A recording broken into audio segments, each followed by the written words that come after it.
join us on an incredible expedition. A journey that takes us more than 5,000 kilometres through the outback of 3 states: Queensland, New South Wales and South Australia. Meet some very dangerous Australians and experience some of the world's most dramatic and desolate landscapes. Discover strange wildlife, native animals and feral pests, and watch some of them behave in totally unexpected ways.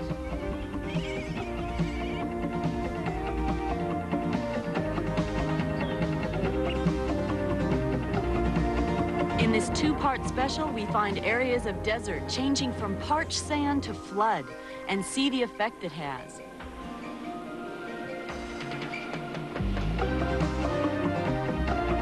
We'll travel to the edge of the Nullarbor Plain and see a spectacular show by 40 whales, a performance that's totally remarkable.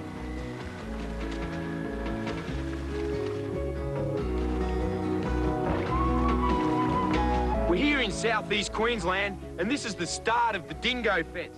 Now, the dingo fence was established in the 1800s. Now, it firstly was established as a vermin-proof fence. If you have a look down the bottom here, this finer mesh, that was to stop rabbits. Now, rabbits were an introduced species. They came into Australia in the early 1800s, so they initially tried to stop the rabbits, and then the dingoes became a large problem because they were killing so many sheep. So they built it up in height, bigger mesh, and this was the dog-proof fence.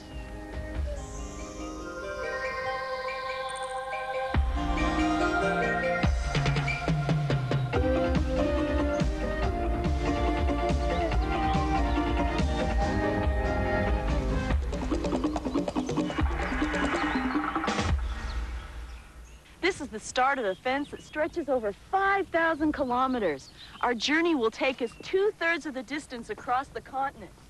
So here we go along the dingo fence.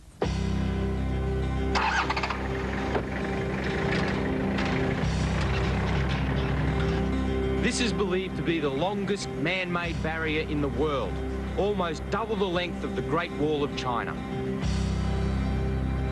Even though the Great Wall certainly is more substantial, the dingo fence is still doing the job it was originally built for, controlling an animal that sheep farmers believe has been one of the greatest threats to their survival on the land.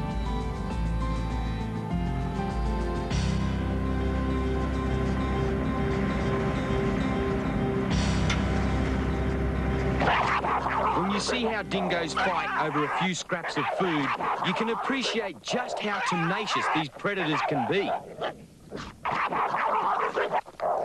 As much as some hate them in the bush, they're still admired. Power, endurance, and sheer cunning make the dingo a most remarkable dog. It's also a superb hunter and can survive where most other animals would perish in no time at all. The Aborigines were the first Australians to utilise the dingo. However, in the middle of the last century, white settlers crossed dingoes with Scottish blue merle collies and Dalmatians to breed the Australian blue heeler, now recognized as probably the best cattle dog in the world.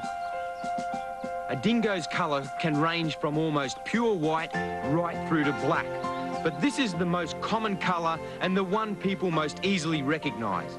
The Australian wild dog has had a price on its head since 1830. Around the turn of the last century, the bounty on their scalp was so high you could get rich hunting them. Dingoes have survived every effort to wipe them out, and today they're still considered by some as outlaws. Dingoes are trapped, poisoned, or shot wherever they're found. We started finding their carcasses from the very moment we started our journey along the Queensland section of the fence, known here as the barrier fence. All fences are farmers' friends, essential for controlling stock and animal movements, but for wildlife, fences are a menace, something they don't understand and something that they don't know how to handle. It wasn't only dingoes we found dead along the way. Kangaroos, wallabies, emus, any animal at all that might get tangled in wire was caught in the various fences that crisscrossed the outback and linked to the dingo barrier. Any animal that gets caught in a fence has virtually no chance at all. They're sometimes doomed to a violent and often agonising death. fence that was designed to keep out feral pests such as rabbits and dingoes poses a different set of problems for Australia's larger animals, like this poor emu. This emu's obviously gone through the fence and the wire's twisted around his leg, and he's then spent a lot of time through this area trying to survive and get loose of the fence. Obviously, he lost the battle. Tragically, we got here a long time too late. Right or wrong, the death of native animals is one of the prices paid in the effort to keep dingoes out of Australia's sheep country. There's a road either side of the entire barrier, but it's definitely not for public use. We have permission from the various government authorities in the 3 states, and it's off limits for good reasons. Apart from protecting the fence from damage, it can be extremely dangerous. Poisonous baits, dingo traps, and shooters with high-powered rifles are constant hazards. One of the silliest animals ever to stray onto the road are Australia's giant flightless bird, the emus. If they spot a car, they'll just keep running down the road. If only they had the good sense to swerve left or right and go bush.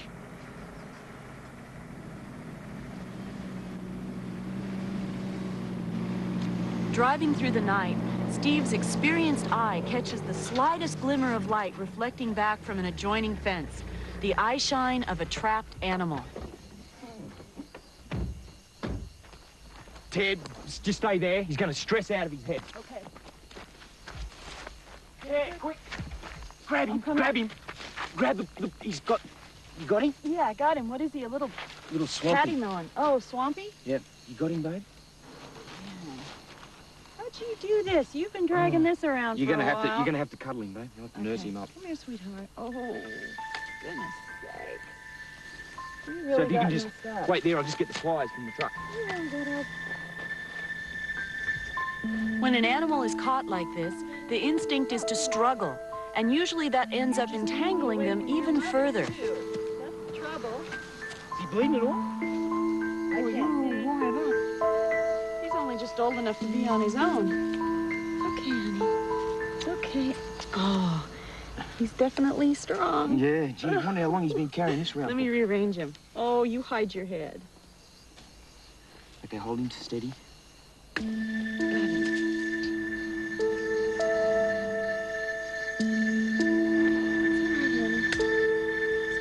a look at this. Yeah, it's okay. We gotta make sure your leg's not broken. Thank you. Oh, you're okay. You're okay. What about his other leg? You're all right, little one. You're all right. This poor little blighter here, this is a juvenile swamp wallaby, one of our smaller macropods. He's stressing out of his head. You can see him shaking. Now, he's probably only about 8 months old, not long weaned off his mother. When you do rehabilitation or saving wildlife, if they're okay, then the best thing to do is get them back in the scrub as quick as possible, because you don't want to get more stress on them than they've already got. So I'm just going to let him straight go here. Away you go, little one. Quick, no.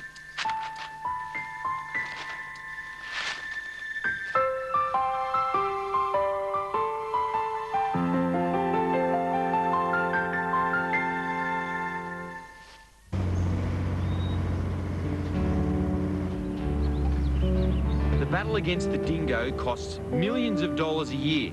All 3 states involved fund separate workforces for maintenance. In the middle of nowhere, workers and sometimes their families live in camps and bush cottages to keep the dingoes on one side and the sheep safe on the other. At least that's what they're trying to do. A simple-looking fence sometimes isn't so simple. This low-tech but clever design copes with floods. Isn't this clever the way they've done this? Really, really simple. Well, as the water comes down through here, this just pops up. But no animals can walk on it. Yeah, exactly. Like a dingo's going to come here and push like that and not come through. Right. I get it. Yeah.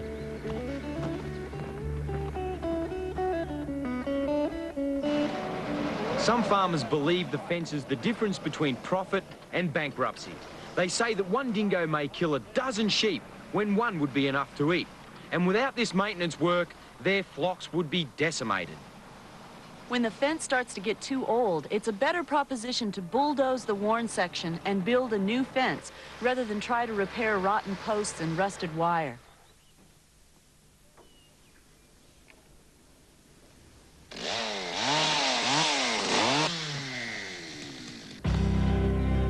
So there's not much of the original barrier left. It's gradually being replaced. The job is rebuilding rather than maintenance.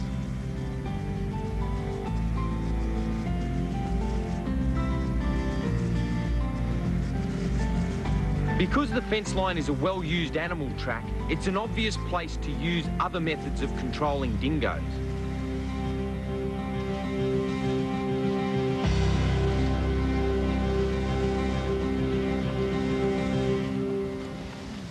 Guy. The dingo fence is not the only way that we have of controlling predators. There are several different types of poisons or baits that are used also. The 1080 bait is probably the most common, and it doesn't discriminate against what it kills. This is a fox. The fox is not a native species to Australia. It was actually introduced. The fox is a very excellent killer, and it hunts many of the native animals almost to the brink of extinction.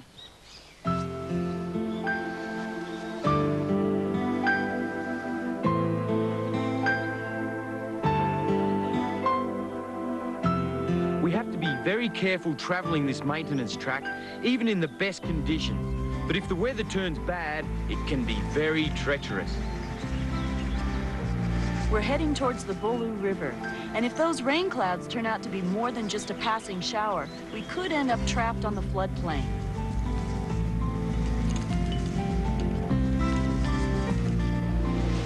They don't get much rain out here, and a good fall is cause for the farmers to celebrate. But we need to keep moving to get ahead of the rising river. And of course, that's just when the emus decide to get up to their old tricks. We're driving slowly and we can't swerve. The road's too slippery for that. It's gonna get caught in the fence. One of them is blocked by the dingo fence, and we've already seen what that can do. Thanks to Suey the dog, she's headed the emu off to safety. We've decided to keep driving through the night. With this heavy rain, the river will be coming up fast.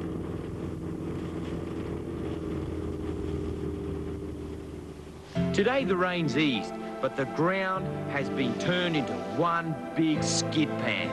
We'll leave the fence and head to safer ground, but it's still a race against time. The river keeps rising long after the rain stops. They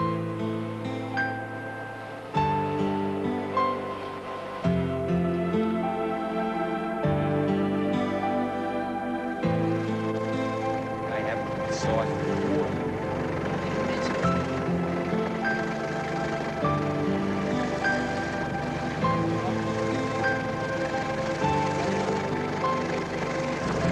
Swollen. Well, I think there's a causeway in this one, Tess, so what I'm going to have to do is I'll go cut some sticks out and put markers along and then drive through. We've got the snorkel on, so... Okay. You'll walk it first. Yeah, I'll have to walk... Oh, mate, I've got no idea what's out there. There's a big causeway, you know, with a huge, great drop-off. If we drop off in there, that's it. There goes our truck. Okay. Gone. There isn't a choice. Steve has to walk the entire length of the causeway, checking the edges and marking the drop-off. There's no margin for error. The causeway is only as wide as one traffic lane, and the drop-off could be enough to completely submerge the truck or tip it over. Well, this is it. We have to keep the vehicle going steady all the way across. We can't afford to pause or stop. If we do, we're certain to get bogged and possibly washed off the causeway.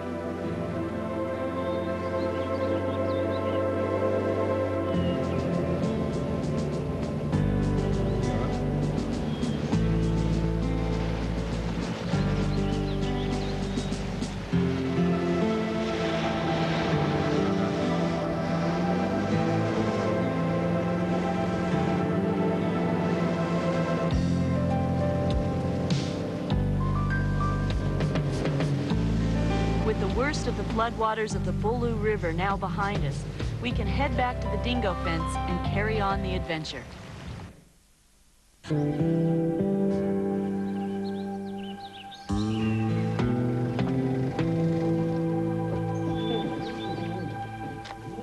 Oh, have a look at these, Terry.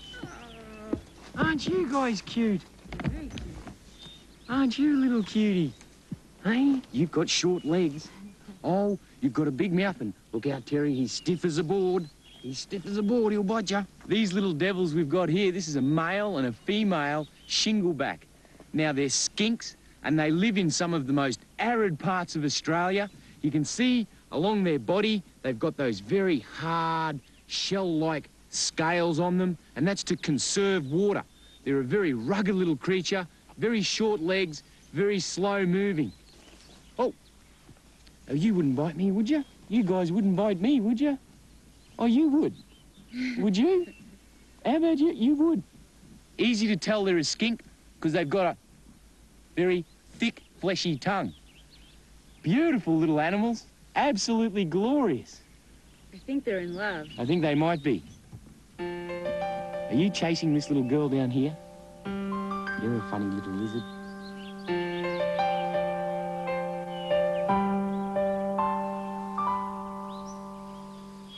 We're well and truly past the rain, and after being sidetracked by the Bolu River, we can now head back and continue our journey along the fence line.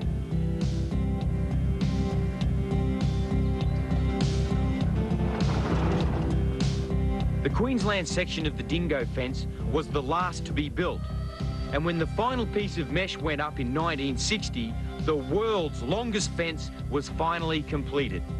The Queensland barrier fence joined up with the border fence of New South Wales, which in turn connected with South Australia's dog fence. 3 fences run by 3 different authorities for the one purpose.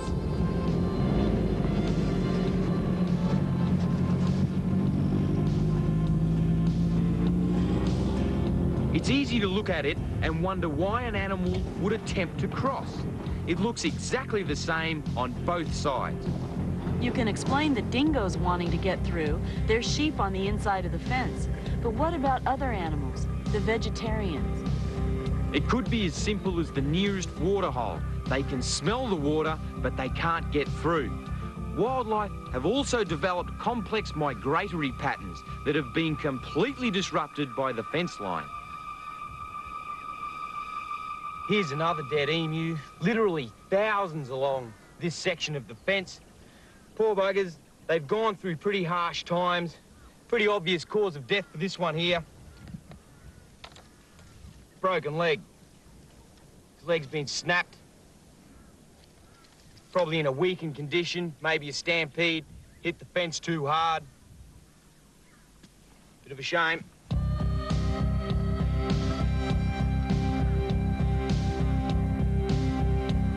While poisoning accounts for the deaths of large numbers of dingoes, the authorities want to ensure that most of these predators are eradicated from the sheep grazing areas.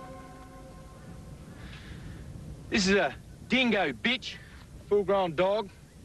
Now, what's happened is, I'd say this one's been shot rather than poisoned. I can tell that because it's been scalped, right? From the nose, a strip of skin taking in the ears, all the way up the backbone and the tail. That's all been scalped off. There's a bounty, a $10 bounty on dingoes. You scalp them, cash it into the government, you get $10. Now, once the animal's been shot, normally the fence patrolmen, the graziers, managers, stock hands, when they shoot a dingo, they'll string it on the fence. And when they string it on the fence, they'll string it on the side of the fence that the dog was shot. Or if they shoot it out in the paddock, they'll stick it on a tree. That gives people an idea of what dingoes are in the area and what side of the fence they're on. Being full-on wildlife people and the owners of a zoo where we care for hundreds of animals, we find it very difficult to come to terms with seeing dead animals strung up in fences and trees. The sight of dead animals of every sort is something we cannot get used to when traveling the outback.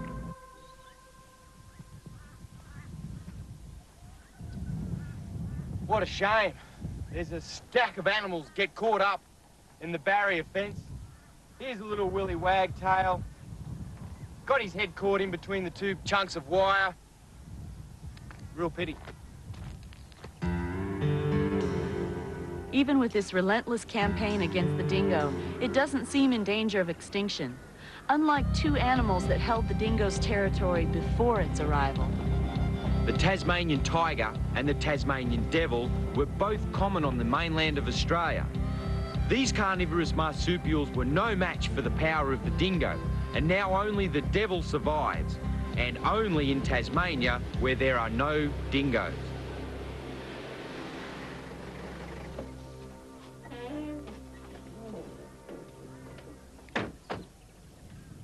We've stopped near a series of caves, the sort of places where marsupials like to shelter in the heat of the day.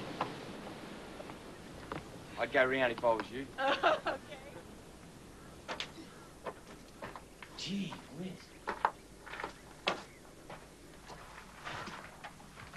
Ooh. Geez, big old guy, this one. Hey, Tare! Yeah. You should see the size of these big red kangaroos in here, Dad. Wow, you should see the size of this one.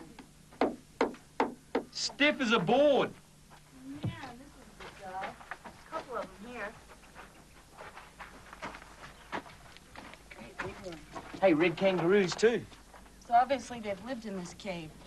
Yeah, I'd say, well, as you can see, it's the coolest, shadiest part out in this arid area. So they come up here. Inevitably, you're going to die up in here in the shade. Much better than dying out there under a tree. You seen these? Have a look at these. And kangaroos weren't the only animals living Spies here. nests. Birds' nests, but no birds. Yeah, classic, aren't they? So what do these guys do? They must have to depend on a rainy season to get the mud to build these things. I see down inside this one, there's a little bit of straw in there. A little bit of dead grass.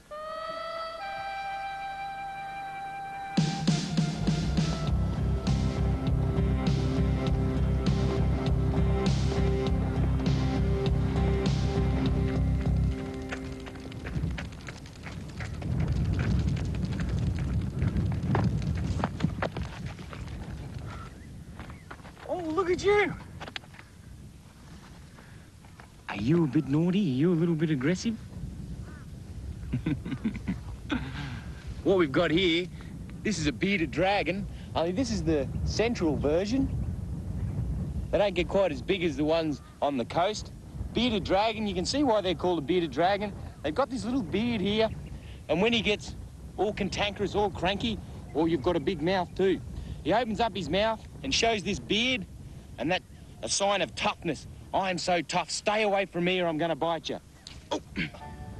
You bit me on the nose, you little brat. You can see quite an awesome little guy. Doesn't matter how big I am, he's going to have a go. You're too tough for your own good, little fella. Very naughty. Very naughty.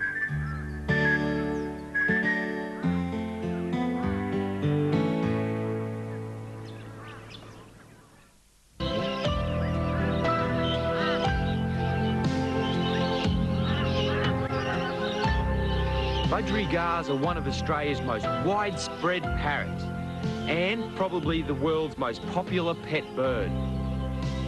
This is the centre of their range in the heart of the Australian outback.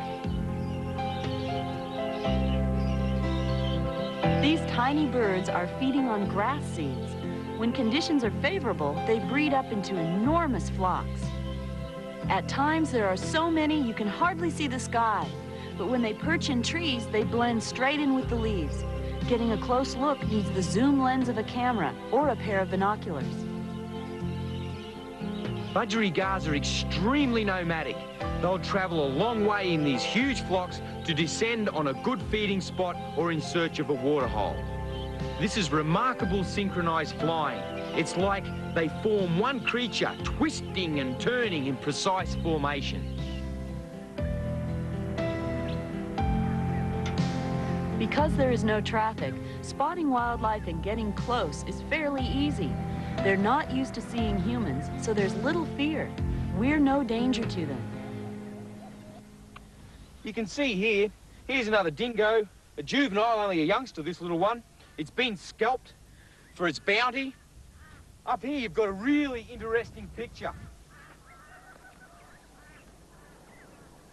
You can see this dingo, this is a large dog that's been shot here. It's also been scalped for its bounty. But what's happened here is this eagle has come down pretty hard times, come down to feed on the carcass, and it's got caught up in the mesh. Once caught up in the mesh, I'd say it's died a pretty tragic death.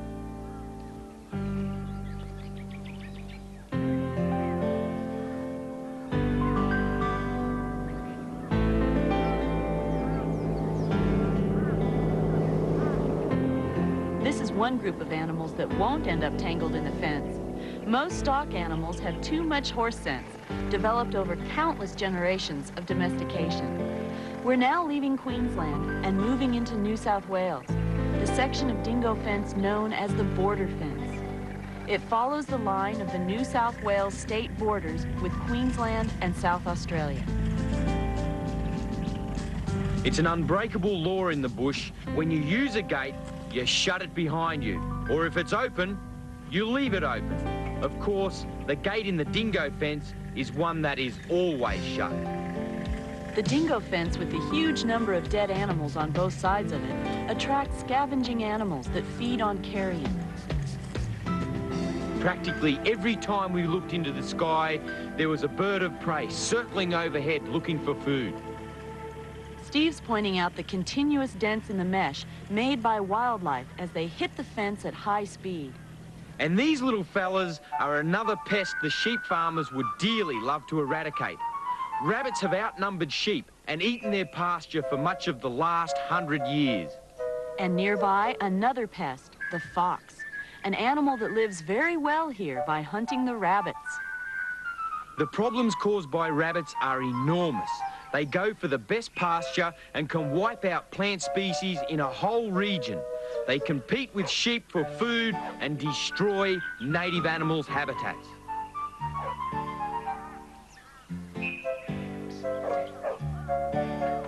The first rabbits in Australia were brought here for man to hunt. And speaking of hunting, Suey would like nothing better than to dig down and get those rabbits out of their burrows. The rabbits have had their ups and downs as a feral pest. The myxomatosis disease was introduced to control the plague, and it virtually wiped them out in the early 1950s. But they've now developed a resistance to the disease, and controlling them is again a problem. Keeping these fences maintained is a constant challenge. The little pests are always trying to get under. As you can see with these holes, the rabbits, as they're kicked out, are trying to find new territories, and they're constantly challenging the fence. We've got over 5,000 kilometers of pest-proof fencing, and it keeps a lot of people employed. You can see with this hole right here, it actually goes right under the fence. So this is going to be cause for someone to have to repair it. Even though we get a lot closer to them here than we would in most places, it's still not near enough for a good look. We figure there should be a better chance if we wait until dark. Rabbits also know that it's better to be more active in the cooler hours in a climate like the Australian outback.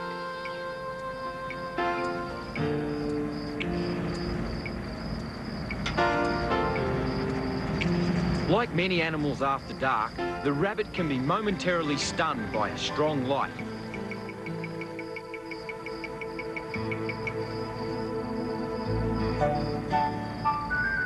It looks like it's going to be a matter of patience. They stop when the light hits them, but they don't keep still for long.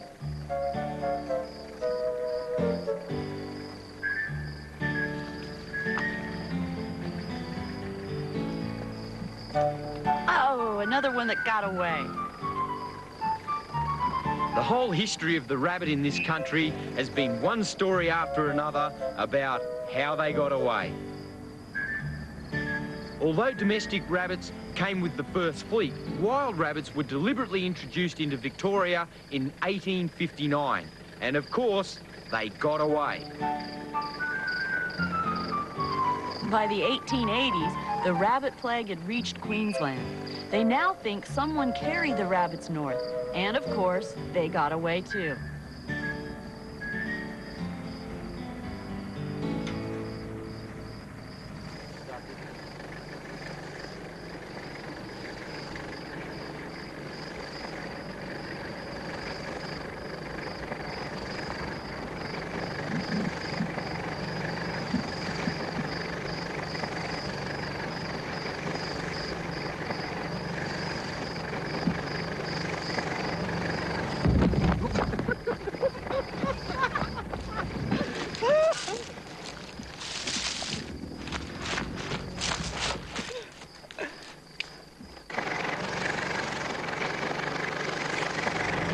This little guy is not from Australia. You're not an Australian.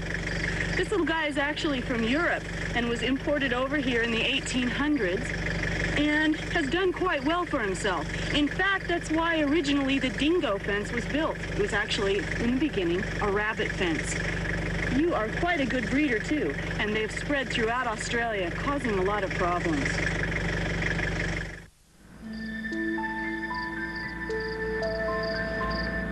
While spotlighting for rabbits, Steve spots something he never expected to see in a lifetime, an amazing frog that lives deep in the outback. I just love frogs, and this is such an experience, such a privilege for me. The rains that we've just been through have stimulated these little blighters to come out of their burrows. These are Cyclorana, and they're water-holding frogs found in the most arid conditions in Australia, possibly the world. They build like a little plastic membrane around their body, and they'll bury themselves deep into this clayish mud-type stuff, and they can stay under the ground for years, literally years, without any water. And as soon as it rains, get a puddle like this, that envelope will break, they'll break through it, they'll tear their way out, and away they go. They'll start feeding, going through their mating cycle and breeding, and then they'll dig themselves back into the dirt, into that clayey stuff again, until the next wet season. Very important. Australia's water-holding frogs are very unique. They have the ability to retain water in their bladder. They burrow under the ground and build a cocoon-like chamber which they line with sloughed or shed skin. This chamber allows the frog to survive extreme heat and long dry periods, sometimes several years in length. Now, after good rains, it emerges from the burrow and feeds and breeds in the temporary pools in the clay pans.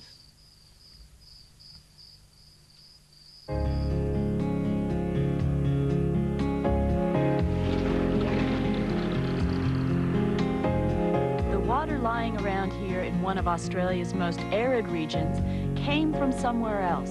It fell in Queensland, hundreds of kilometers away. There's been no rain here at all. This water fell days ago. When it really pours out here, large parts of the dingo fence disappear entirely under the water. And on low-lying sections, in the gullies and dips, the fence could go under without a drop of rain falling anywhere close. The runoff can cause problems a long way from the rainfall.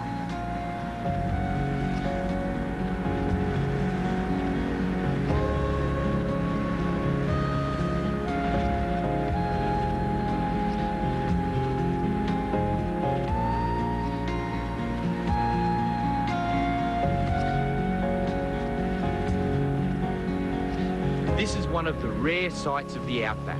The red sands of the inland deserts, dotted and sometimes surrounded by sheets of water. And when there is water like this, wildlife moves in from right around the area. It won't be long before this part of the dingo fence bursts into flower. We won't be here to see it, but after rain, there's an explosion of wildflowers. And for a short time, the desert blooms.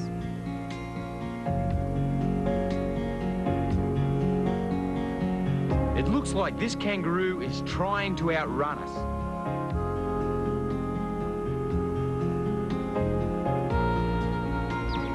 All the life that survives in this harsh climate relies on these occasional rains.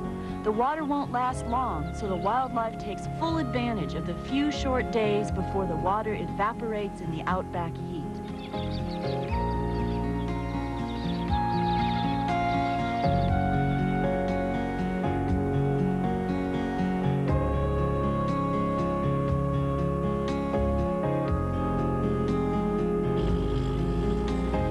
As we push ahead at a steady pace, we notice that another red kangaroo is striding beside the truck.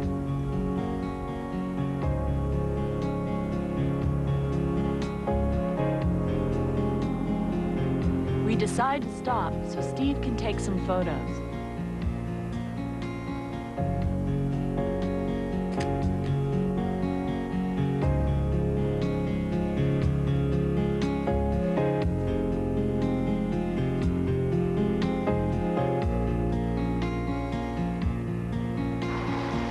As we said, this track is definitely not for public use. We've already seen the dangers from the weather conditions and poison baits, and now we find another trap for the unwary.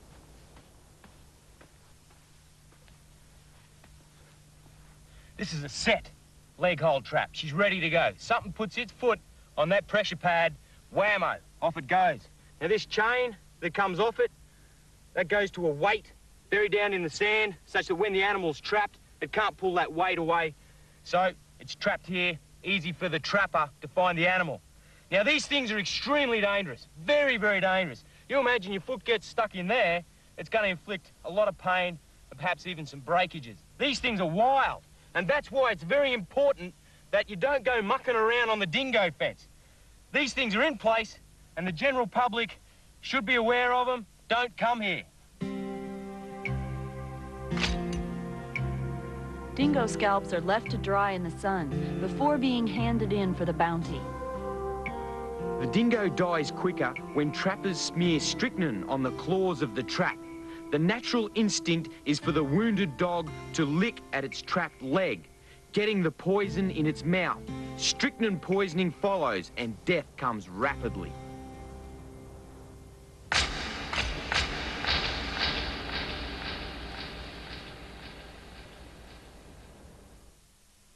As we push south along the New South Wales side of the border fence, we look over into South Australia and see that their emus are just as silly as the rest of them.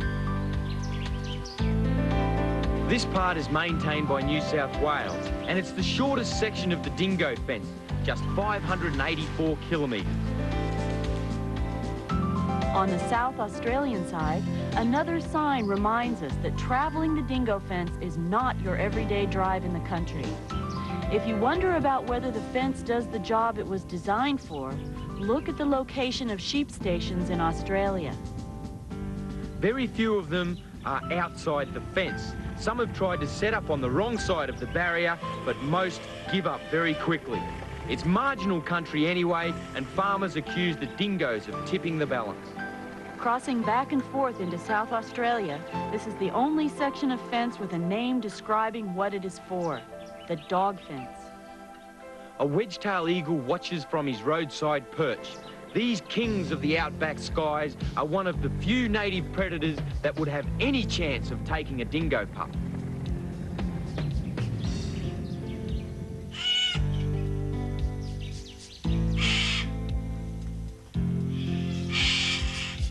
Not all of the dingo fence runs through completely arid country.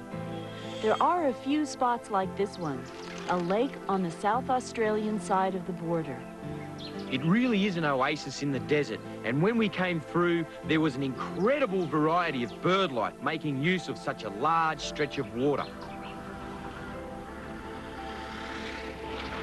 And snuffling about near the lake, one very, very tough customer and destructive immigrant. I've never seen a razorback act so relaxed when a bunch of humans turn up in a truck. Normally a feral pig will bolt for cover so fast you won't even know he's there. This one even seemed to think we should be the ones to leave. Well, Stephen Suey can't have that. The feral pig is one of Australia's greatest menaces, and eradicating them is proving even more difficult than wiping out the rabbit plague. Get it, Sue! Get it! Tag! Get around there!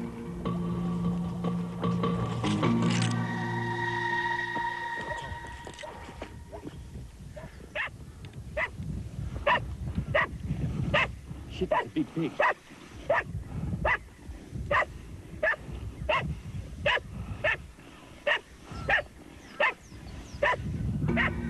Yeah! Get it, Suey! Get it, Sue! Get it, get it! A wild boar has razor-sharp tusks they have been known to kill.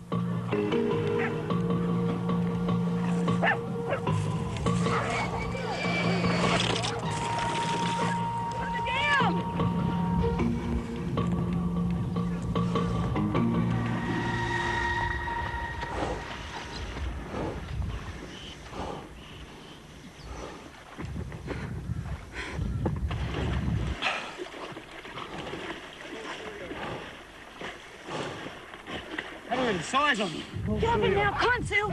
Come on, Sue. Good girl.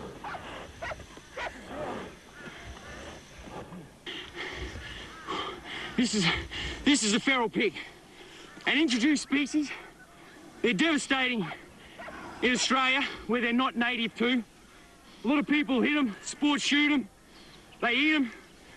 Right at this moment, they're being killed and sent to Germany as wild game. Quite an impressive animal, very strong. And tell you what, with those tusks, he'd split me from one end to the other. This wild boar made one big mistake. I'm used to restraining large animals in the water. Next, when we continue our journey along the dingo fence, the longest fence in the world, we see a pack of wild dingoes and encounter the deadly western brown snake. We explore the ruins of early settlements and get into trouble in an old mine shaft. Spotlight foxes, feral animals that are wreaking havoc with our wildlife. We capture some special footage of Australia's largest bird of prey in a fight over food. Experience the salty surface of Lake Eyre, Australia's lowest point. And our journey finishes at the Great Australian Bight on the Nullarbor Plain, where we witness the amazing sight of 40 whales in the ocean.